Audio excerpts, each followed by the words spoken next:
Welcome to nithumithukitchen. இன்றைக்கி நம்ம chicken leg piece biryani தான் எப்படி செய்கிறதுன்னு பார்க்க போகிறோம். அதுக்கு 4 லெக் பீஸ் ஃபஸ்ட்டு எடுத்துக்கலாம். இது வந்து 1/2 கிலோ இருக்கும்.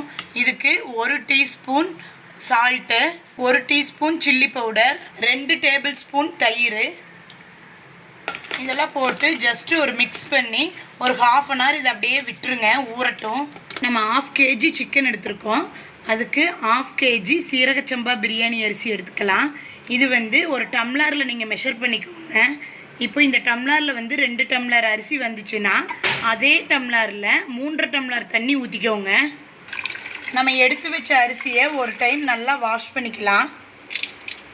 இப்போது நம்ம 2 டம்ளர் அரிசி நல்லா கழிஞ்சு எடுத்து வச்சிட்டோம். அதுக்கு நம்ம எடுத்த அதே டம்ளரில் 3 டம்ளர் தண்ணி ஊற்றி ஊற வச்சிடலாம். பிரியாணிக்கு நம்ம ஃபஸ்ட்டு பிரியாணி மசாலா ரெடி பண்ணி வச்சுக்கலாம். அதுக்கு ஃபஸ்ட்டு 20 பல் பூண்டு எடுத்துக்கலாம். இந்த மாதிரி நல்லா பெரிய சைஸில் 20 பல் பூண்டு எடுத்துக்கலாம். இதே சைஸில் இஞ்சி வந்து இந்த மாதிரி கட் பண்ணி 20 பீஸ் எடுத்து வச்சுக்கலாம். 1/2 இன்ச்சில் 4 பட்டை எடுத்துக்கலாம். 1/2 இன்ச்சில் 8 கிராம்பு, 8 ஏலக்காய், 1 டீஸ்பூன் சோம்பு, 10 சின்ன வெங்காயம். இது எல்லாத்தையும் ஒரு சின்ன மிக்சர் ஜாரில் போட்டு நல்லா நைஸாக பேஸ்ட் மாதிரி அரைச்சி எடுத்து வச்சுக்கலாம். இப்போது பிரியாணி எப்படி செய்யலான்னு பார்க்கலாம். அதுக்கு ஃபஸ்ட்டு ஒரு கனமான ஒரு பாத்திரம் எடுத்துக்கோங்க. 100 ml ஆயில் போட்டுக்கலாம். அதில் 50 ml வந்து நீங்கள் நெய் எடுத்துகிட்டு 50 ml ஆயில் எடுத்துக்கலாம். இல்லை 100 ml ஆயிலாக கூட எடுத்துக்கலாம்.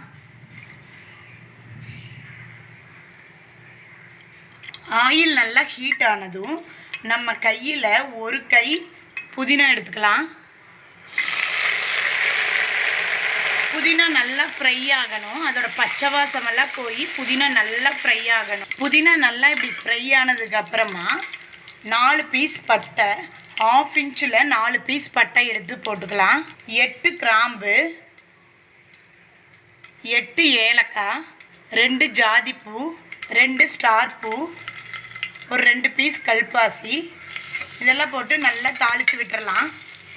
3 மீடியம் சைஸ் பெரிய வெங்காயம் எடுத்து நல்லா இந்த மாதிரி நீல வாக்கில் நல்லா சாப் பண்ணி அதை போட்டுக்கலாம். கூடவே 4 பச்சை மிளகா போட்டுக்கலாம் கீரி. வெங்காயம் நல்லா இந்தளவுக்கு ஃப்ரை ஆனதுக்கப்புறமா கோல்டன் கலரில் நல்லா ஃப்ரை ஆனணும். ஃப்ரை ஆனதுக்கப்புறமா 3 மீடியம் சைஸ் தக்காளியை போட்டுக்கலாம். தக்காளி வணங்கிட்டு இருக்கும்போதே ஆல்ரெடி நம்ம 1 டீஸ்பூன் வந்து உப்பு லெக் பீஸ்க்கு போட்டு பெரட்டி வச்சுருக்கோம். அதுக்கப்புறமா இப்போ 1 டீஸ்பூன் உப்பு வந்து தக்காளி வதங்கறதுக்கு போட்டுக்கலாம். தக்காளி, வெங்காயம், பச்சை மிளகாய் இது எல்லாம் நல்லா இந்த மாதிரி ஸ்மாஷ் ஆன மாதிரி நல்லா ஃப்ரை பண்ணினதுக்கப்புறமா நம்ம ஆல்ரெடி அரைச்சி வச்சுருந்த பிரியாணி மசாலா இருக்குல்ல அது போட்டுக்கலாம்.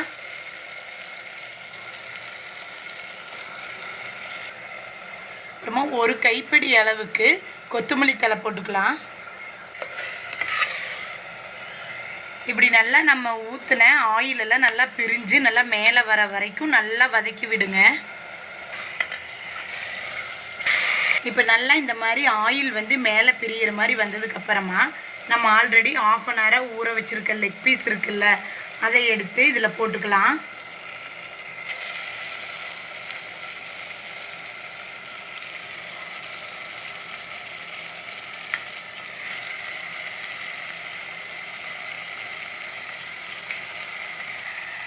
நான் இப்படி ஃபஸ்ட்டு தாளிக்கிறது வந்து நல்லா ஒரு குக்கர் வச்சு தாளிச்சுக்குவேன்.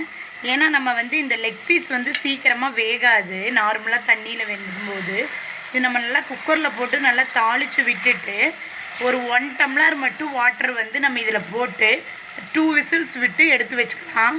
இப்போது நம்ம 1 டம்ளர் தண்ணி ஊற்றி 1 or 2 விசில்ஸ் விட்டுக்கலாம்.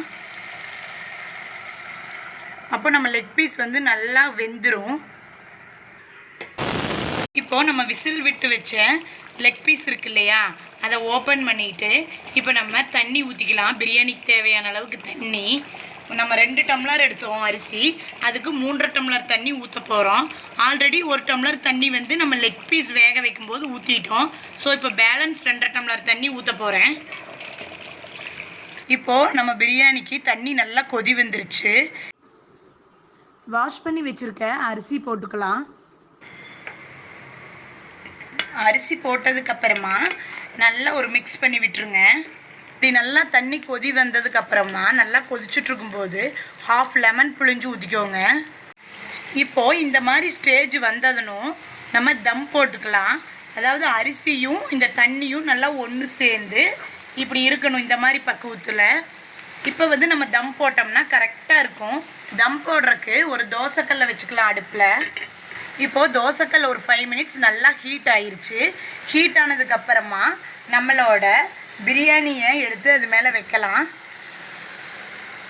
இதை நம்ம ஒரு மூடி போட்டு கவர் பண்ணிடலாம். வெயிட்டான திங்ஸ் ஏதாவது வைக்கலாம், இல்லைன்னா தண்ணி ஒரு குண்டால் தண்ணி பிடிச்சி இது மேலே வையுங்க. நான் இன்றைக்கி இஞ்சி பூண்டு இதெல்லாம் தட்டுவோம்ல கல், அதை எடுத்து மேலே வச்சுருக்கேன்.